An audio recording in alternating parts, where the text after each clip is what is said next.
So yeah, so I'll explain that. Sure, I'll give you the broad philosophy behind it, which is I have a personal, I think, sort of mission to make it so that more kinds of people and more kinds of businesses can be successful in the startup world.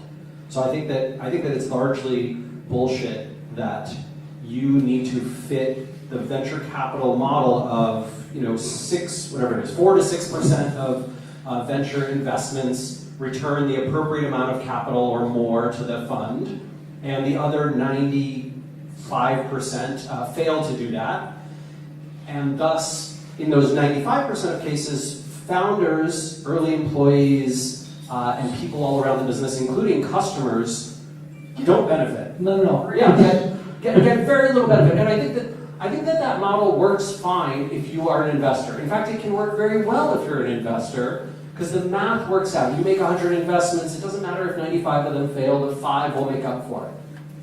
But I'm not an investor. I only get to put all my time and energy and love into one company every 10 to 20 years. Yep.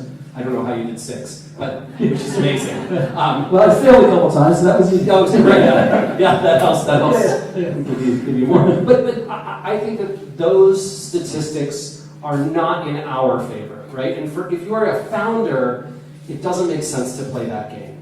And I also believe that a ton of businesses that would be successful are forced into a path that causes premature death, that causes them to have to be a hare, not a tortoise. And if they were tortoises, they could have won. They could have waited for their market to take off. They could have stayed profitable, but maybe been smaller, but still plenty successful and made lots of money for their founders.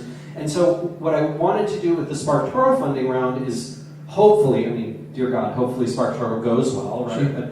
But prove that there is another way that can make good money for investors and give a lot more flexibility and options to founders. And so the way the round is structured is that essentially Sparktoro is an LLC, not a C Corp, which is unusual. We raised $1.3 million from about 35 angel investors. So let me ask a question about that. So the biggest check was what? $102,000.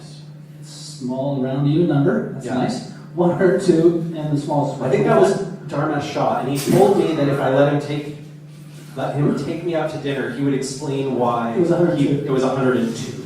And so I'm waiting for that. I haven't gotten to do that yet. And the smallest was what? 25?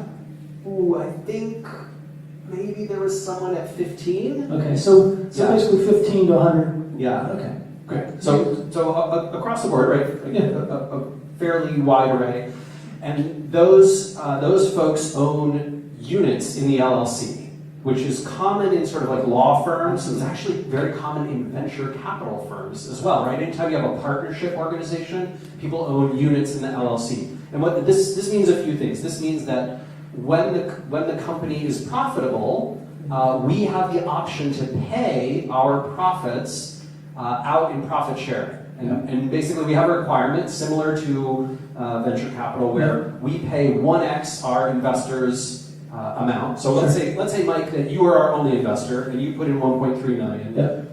The first 1.3 million in profit that we decided to pay out go right back to you. Yep.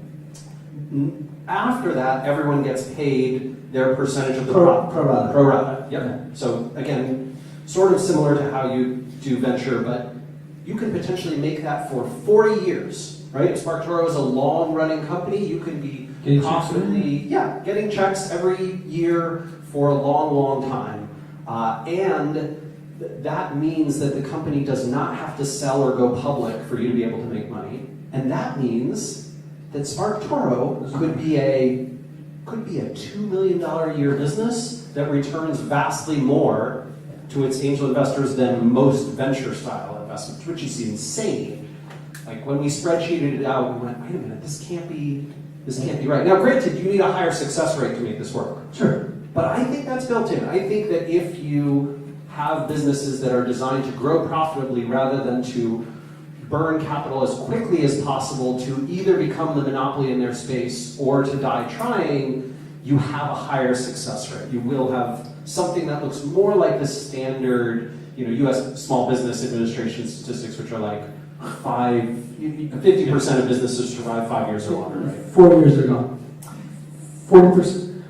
Within 5 years, 40% of within 4 years, 50% of companies are gone. Okay, right, yeah. So, right, and I think with startups, your 4 or 5 year survival rate is like 14%. Okay, so you've dramatically reduced your odds once you take venture, but you've increased your odds of like becoming $1 billion hockey stick, company.